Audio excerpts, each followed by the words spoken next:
Hey everybody, welcome back to Black, White, and Red All Over, the show where we will read, review, and recommend books for you. This week is another insane week, so prepare for episode 5 of season 10. Let's get your read on.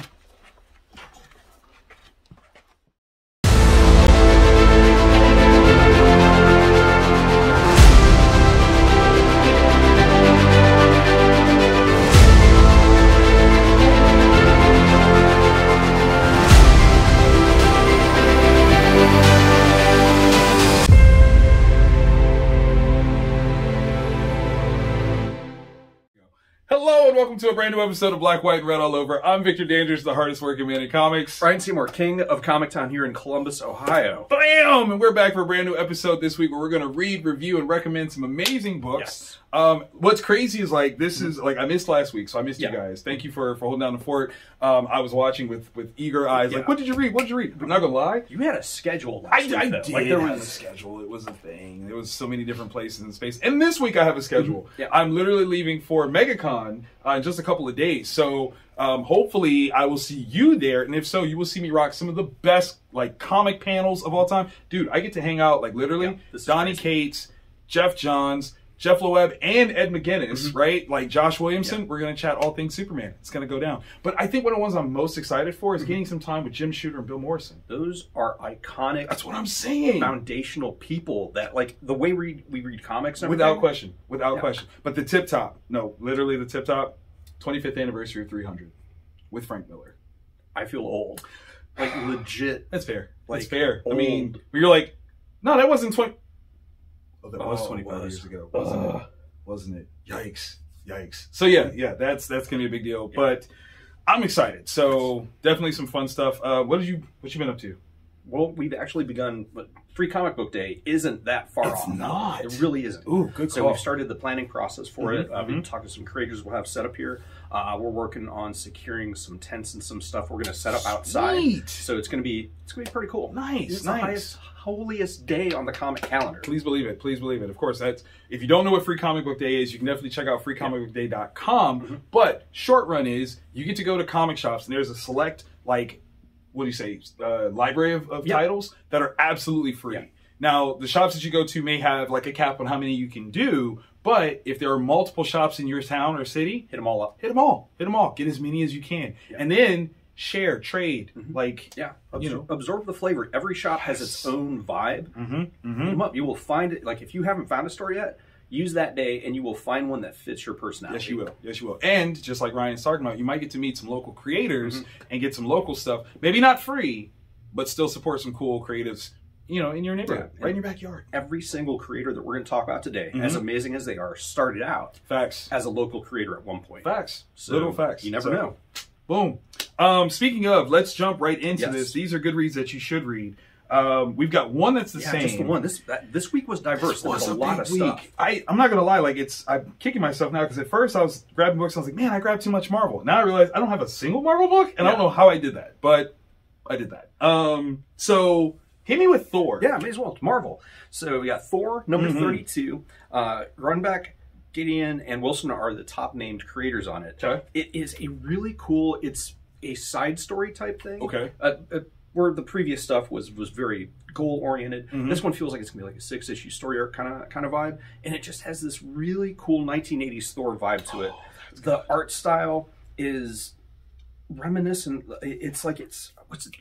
Not Haro. David Warren Johnson. Yes. Yeah. I knew it. Very David Warren. Yeah. That dude. I see it. It is just amazing. The color choices are awesome.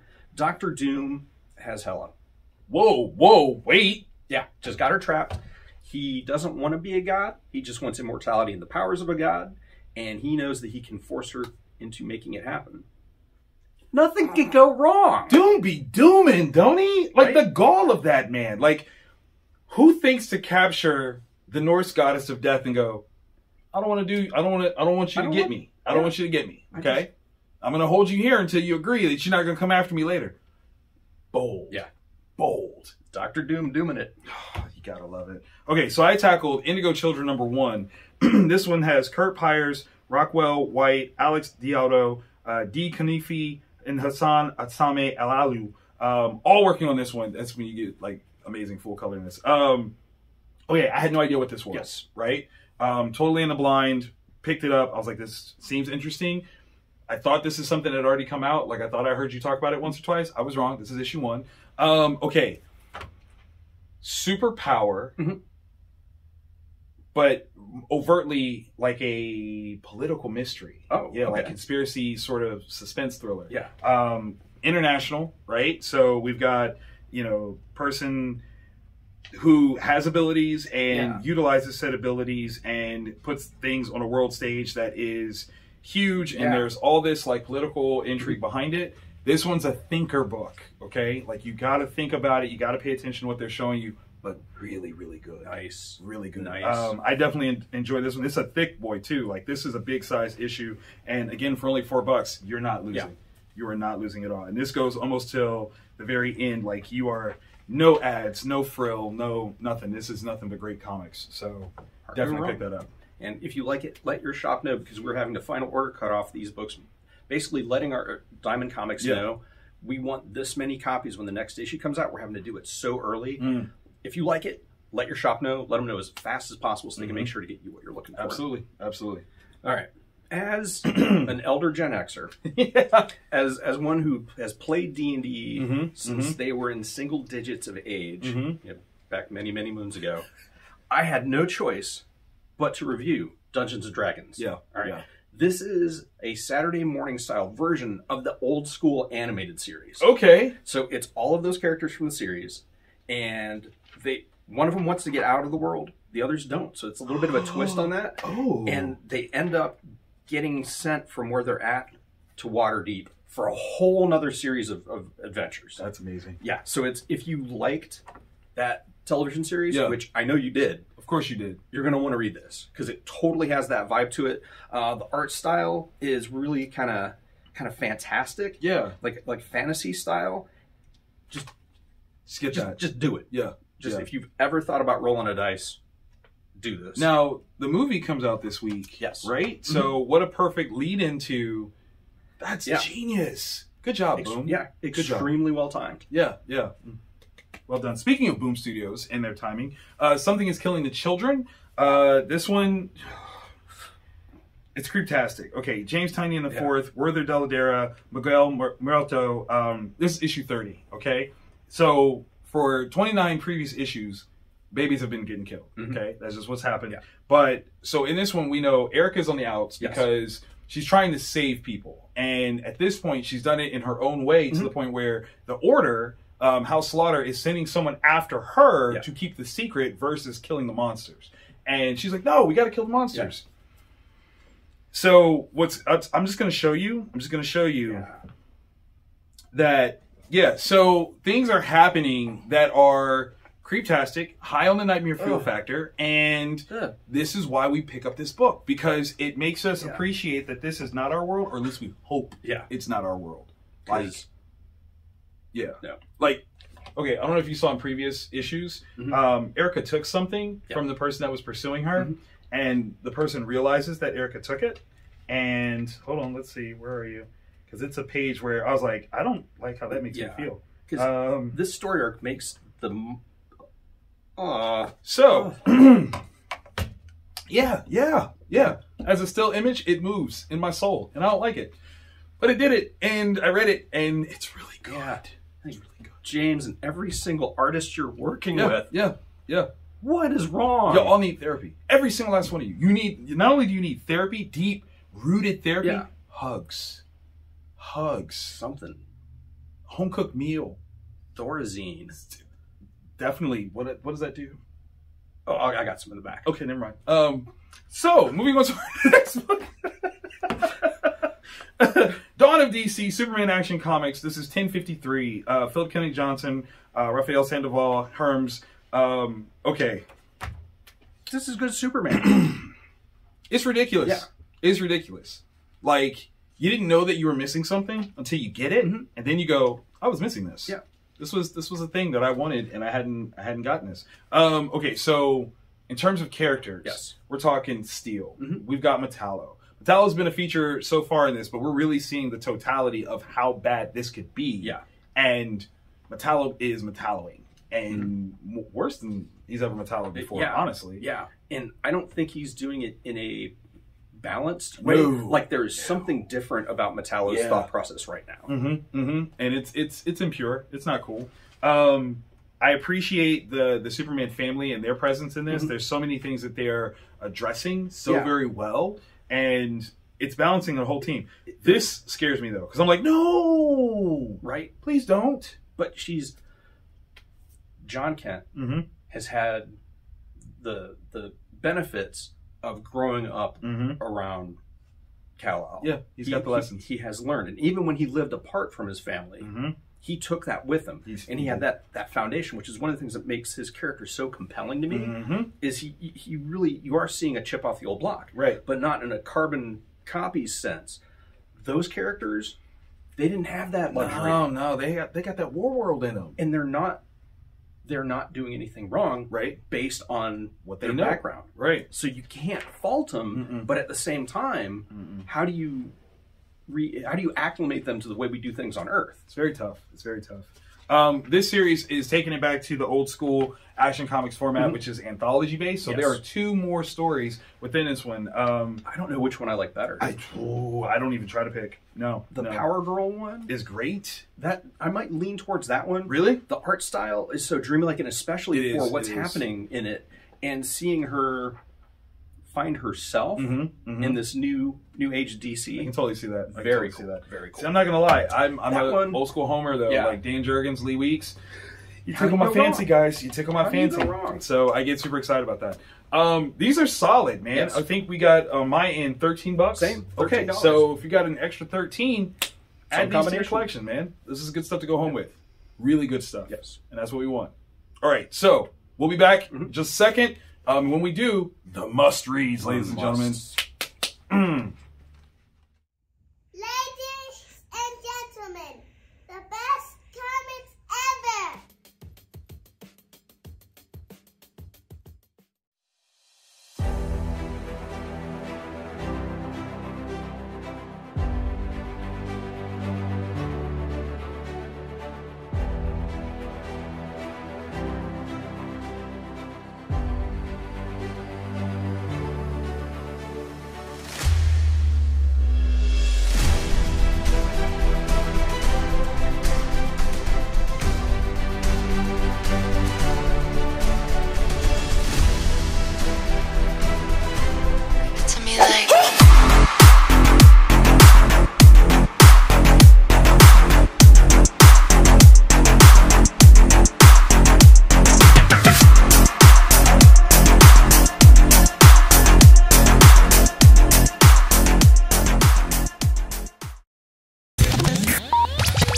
Andrews, the hardest working man in comics here, welcoming you to my 8th campaign here on Kickstarter, the Big Bundle. I'm super excited for this one. This is going to be the biggest project that we have done through Vantage InHouse on this platform. The whole point of doing such a massive drop of books is that I recognize that Kickstarter is a very sacred place, and you don't want to reuse that platform too often without giving the most to your backers and supporters. And that's what we want to do right now with the Big Bundle. We have 10 amazing issues, over 6 titles that are coming to you throughout the rest of the year. We're dropping things quarterly. It's going to be a very simple sort of release schedule that we have detailed down below. But I want to tell you a little bit about what's coming. For those that know, Vantage InHouse has these 2 phases of stories that we've started. We had VIP Phase 1, where we had our original 4 titles kick off. That's Wonder Care Presents the Kinderguardians, that's Origins Unknown, The Trouble with Love, and The Samaritan. Huge successes. We love those stories. So much so that in some cases we wanted to continue those stories while building out the rest of the shared multiverse of the Vantage InHouse books. So we started off VIP Phase 2 with the VIP Phase 2 in 1 Kickstarter that we did in 2021. And that brought to life Never Too Late, which is a sequel to The Trouble with Love, as well as Point of Authority Family Ties, which is a sequel to one of the Origins Unknown series pieces, Point of Authority. So with this this campaign, I'm so excited to say that we will see the full completion of both of those series. Never Too Late actually gets 3 entries. We have Never Too Late issue 2, 3, and 4, dropping 1 in each of the different seasonal categories. We have Point of Authority Family Ties. We're starting off with issue 2, and of course its finale in issue 3 coming in the summer. And then we're dropping 4 new #1 titles. Things that are going to expand the Vantage InHouse universe in such a wild, varied way. We're not just talking linearly in time, but we're talking specific story beats that will just flesh out even more of this shared universe and the different things that we have going on.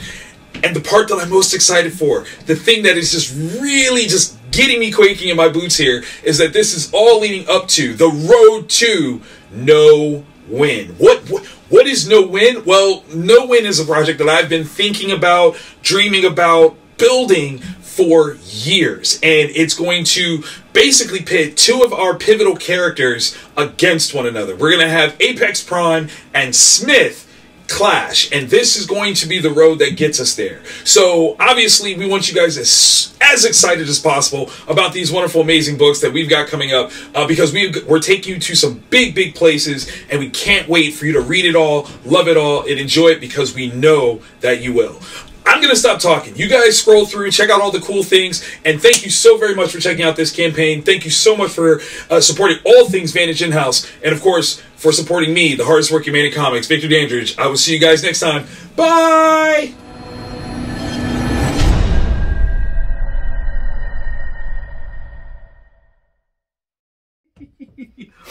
Alrighty, welcome back to Black, White, and Red All Over. Now, you've already seen the books we feel that are good reads.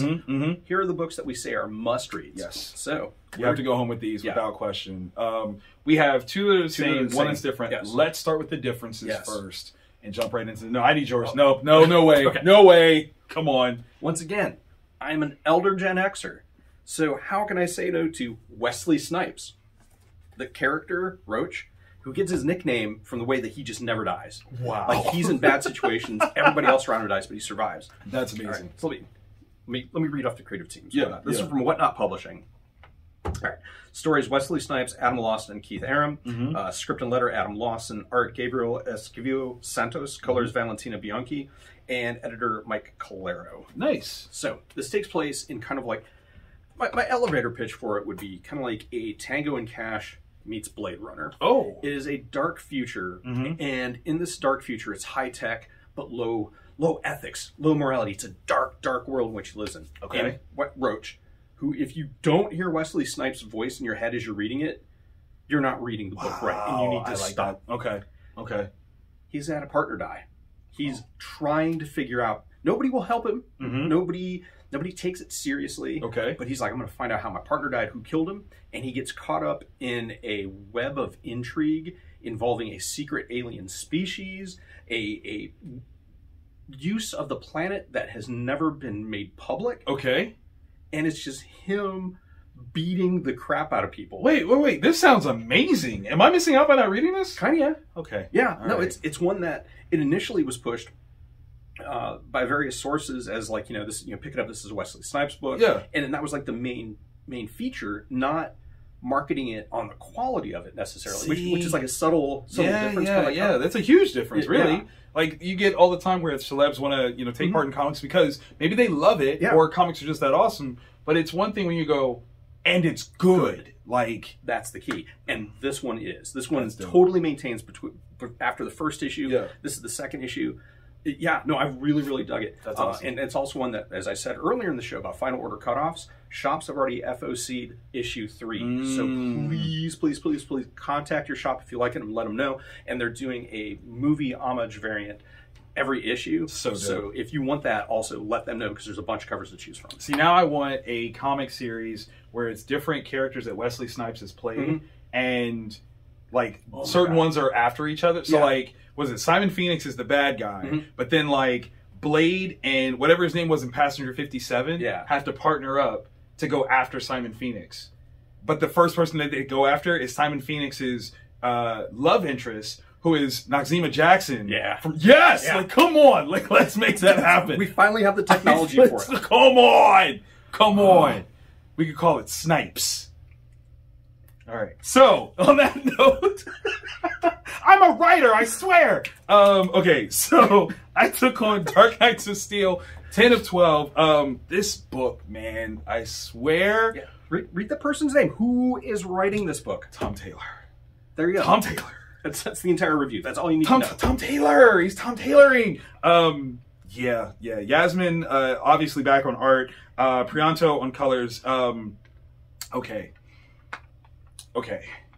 We've found out some things. I mean, we're twists and turns. This is medieval DC. The elves survived the destruction of Krypton, came to Earth with good old Cal, ended up having another daughter. All this medieval space. We've got 3 kingdoms. The elves kingdom, because they took over from the Waynes, and the Waynes died. Like, there's so much. The Amazons have their own kingdom. I love how they're elevating Black Lightning and the storms. They have a kingdom. All these things. But there's this looming prophecy. And the prophecy aspect is coming to a head. Right now, we're finding out there's a major reveal last issue that Alfred was not Alfred, okay? He's Jean-Jean's. Oh. That was from last issue, right? So we get that. But then we have things that actually, like, elevate from there.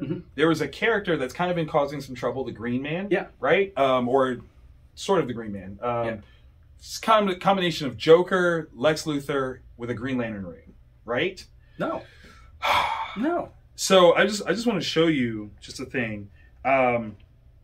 So I mean, it's I just don't like the way he's sitting there. It just feels... It's super creepy. It's super duper creepy. But the idea, like, okay, so he says, like, this, right? Who believes that this could do that? And is like, wait, what? Because what you find out is that it hasn't the entire time. It's been that doing... Right. And so...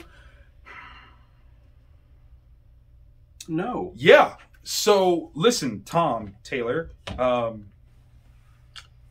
need you to petition in any way, shape, or form for the new DC whatever, like, film series to include this as an Elseworlds. It doesn't necessarily fit within the main continuity. I get that. But this needs cinematic presentation. Yeah. It needs it, okay? I don't care if it's a show. I don't care if it's animated, whatever. Do it. Do it. Pretty please. Pretty please. It's... Is there anybody that does this kind of revised look at companies better right now than Tom Taylor? No. No. Deceased? Yes. Absurd. Wait. Injustice? You guys read Deceased last week. Yes. And I've never been more offended of not being on the show. Right. I was so mad. I was so mad. So you don't even know. Okay. Just want to throw that out there. Sorry. It's the editor's note. Yeah. No, he's absolutely killing it, and it's phenomenal. Okay. So the next two we both read. Yeah. And have you ever seen a number 2 that's better than a number 1? Godfather. That's about it. Fair. We're going to add Local Man to that list. Local Man number 2, Tony Fleeks, Tim Seeley, Simpson Sobrero. Okay. This is such a grounded superhero story. Yeah. So down to earth that it's nowhere near about the powers and the superheroics. There are underpinnings of characterization that's going on, and that's the hook. And I mean, I think I've only seen something like Astro City dare to do something like this, but not even the same. Yeah, there's an element of this one that is so personal. Yeah. And I don't know if it's because I've got a cousin who had sustained injuries. And all right, so if you haven't read the first issue, there's this down on his luck hero goes back to his hometown. He's not allowed to do any superhero stuff anymore at all. And in his hometown is his original arch nemesis. His arch nemesis, though, at some point in battles received severe brain trauma, and now he functions kindergartenish. Yeah, highly diminished. Yeah, highly diminished. He gets murdered. Yeah, and now it's finding out who did it. The police are immediately looking at this fallen hero, Jack. Right? But oh my gosh, and just the whole thing, and seeing the way that the victim's mother responds and communicates how, like, all the different things.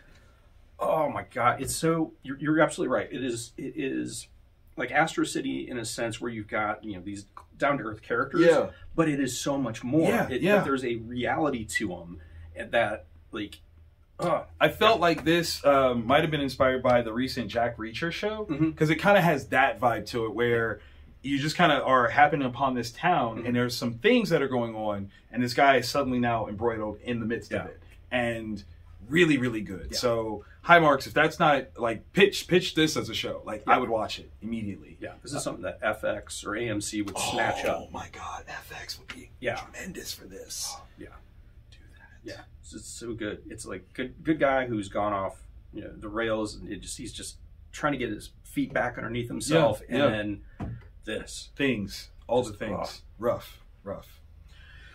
Okay. It's good to see Frank working. Listen, he is okay. I'm a Mark Miller fan. I don't know if you knew this. I don't know. There been several signs. Surprise. Yeah. But I'm also a Frank Quitely fan. Huge. You take peanut butter and you take jelly and you put them together, it's a sandwich I want. Okay? I needs it. So when this was announced, and Mark be getting me, man. He be knowing how to just push my buttons. So for this series, just so y'all know, there's a different artist for every single last one. Yeah. You start with Frank, though. You start with Frank because it doesn't... Everyone else is great. He's worked with so many very super talented people. But when you put Mark and Frank together, it's a hit. It just is, right? That's what that means. And that's how you start this off. Yeah. That's how you start this off.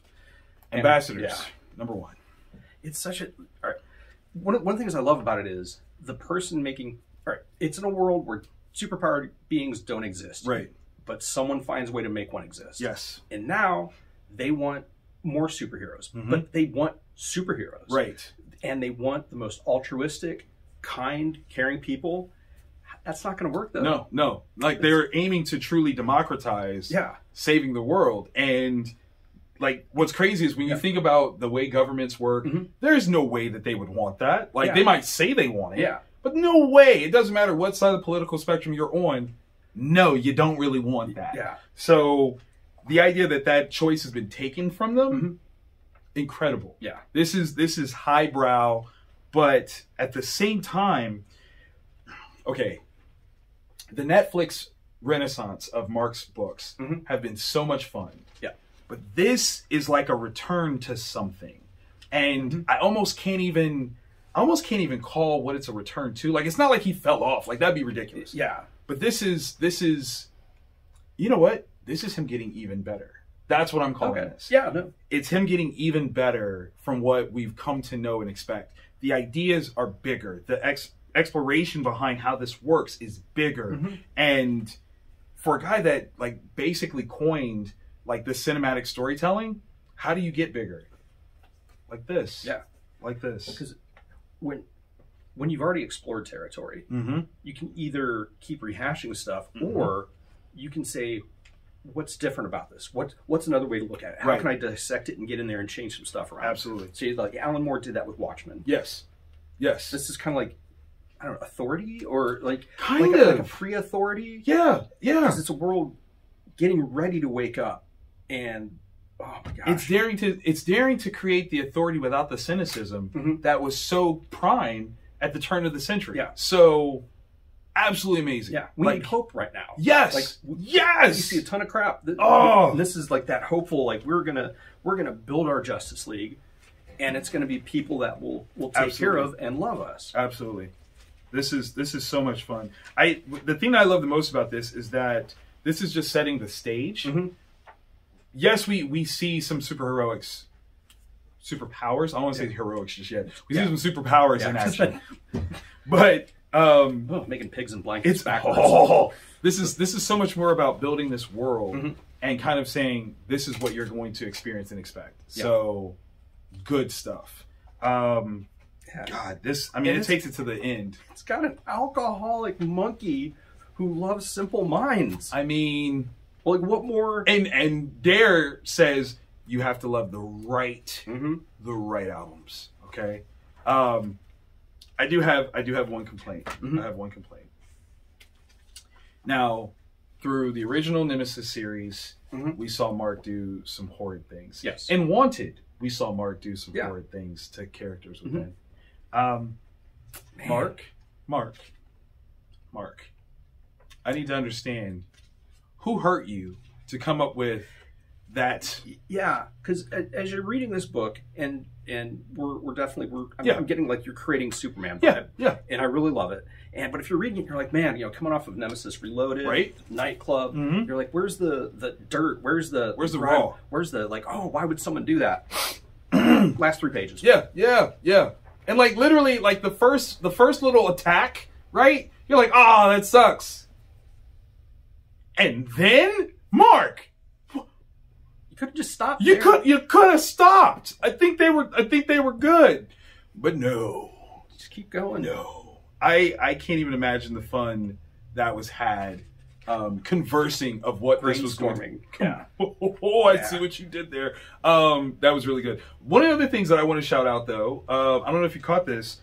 Assistant colorist is Frank Quitely's kiddo. Really? Yes. No So way. Big shout out to the Family Fun. That is awesome. I'm super excited to see the family just kind of get involved with this. You have such an amazing creative parent, and you gotta hope that some of that rubbed off on one of the kiddos. So that made me super excited. It's gorgeous. Very well done. This is gorgeous. God, I got to know more about that family. Because it's not just a linear, like one person telling the story. No. There's a couple different elements going on that I think are going to give us different lenses to view this world through. Yes. And that family, there's something, it can't just be a throwaway. It's going to be tricky. And what I think is interesting is, as I understand it, each of the individual issues focuses on a separate person that is getting the powers. Yeah. So that's going to be incredible. Absolutely incredible. And I'm excited for this. Like this is such a big idea. Yeah. And what a way to attack it. Like you're right. There's no way governments would no way possible. You gotta weaponize it. You gotta defend. No. We gotta no, this is our secret. I mean, even like how they set up the history of it. Yeah. No. Just let Superman happen. Right. Just let your world be loved and taken care of. So good. What I also love is that it doesn't seem to be so bare basic of, oh, here are your superpowers. Yes. It seems like we're going to get a wide variety of explorations, and that means Mark is going to mark some things in a way that only Mark can mark it. So, it's Miller time. Okay. Just want y'all to know that. Check out his podcast, by the way. Miller Time is great. He literally dropped like 2 back-to-back. Yeah. One with Hitch and one with Brian Hitch. Yes. Yeah. And Frank Quitely dropped today. Yeah. So, like, watch those. This is a solid 5 hours of great content. So, yeah, that's good stuff. Man, we have read, we've reviewed, we're recommending all of this. Wait. How much are we looking at here? Let's see. I didn't even check that. Let's see. That's $4. It's not bad. 12? Yeah. Like $12. 12, yeah. Yeah. So That's for like solid. $25, you can catch all of this. you get all this. All of this goodness. You can't go wrong. You cannot go wrong. So we hope that you like everything that we've thrown at you. We hope that you've liked this episode. If so, click that thumbs up. Let us know. Comment below. Tell us things. Tell us things that we read that you loved. Tell us things that we didn't read that you loved. Yep. We want to hear all of that goodness. And we do this every week. So hit the subscribe button and just keep stalking YouTube. Because YouTube will be like, hey, they're here. Guess what? We found you. We're like, where's Black, White, and Red all over? Here. In your inbox. Because we're innies, not outies. Much like the characters. Oh, I didn't even. Oh! Good night, everybody. Give them the old ambassador.